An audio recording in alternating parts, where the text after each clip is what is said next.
sebesar-besarnya buat panitia yang telah mengundang kami. Jujur bukan hanya kekecewaan yang timbul dari saya dan Kasih, tapi Bapak Eben selaku pelaku seni di Kota Ambon juga merasa hal demikian.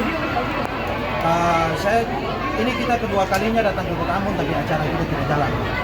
Ya kita tidak tahu bagaimana lagi kita mau menyuarakan inisiatif kita, sedangkan kita melakukan karya-karya kita selalu dengan bahasa Maluku dan selalu kita. Tapi jujur dari dalam hati sangat kecewa. Saya tahu kakak dong, hari ini musimnya berapa lagu? Kita dari ini awal 6 lagu, tapi kita cuma bisa dapat izin satu, Kakak Eben juga bisa satu. Harusnya juga tadi, 665. iya, 5 lagu dapat satu saja.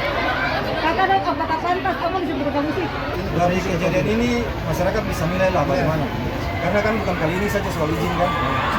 Jadi mudah-mudahan dengan kejadian ini kemarin ketika Ambon, Provinsi Maluku bisa tatap muka lah. Lihat kejadian ini bagaimana yang sebelum-sebelumnya bagaimana terkait izin. Maksudnya Ambon kan kota musik. Apakah selama ini harus berjalan kayak gini terus masalah izin? Kita mah banyak masyarakat Kota Ambon. Maupun dia sering tahu kayak begini, katanya saya mau kayak begini. Intinya Padahal kita sudah datang juga dari tempo-tempo, tapi ya bagaimana?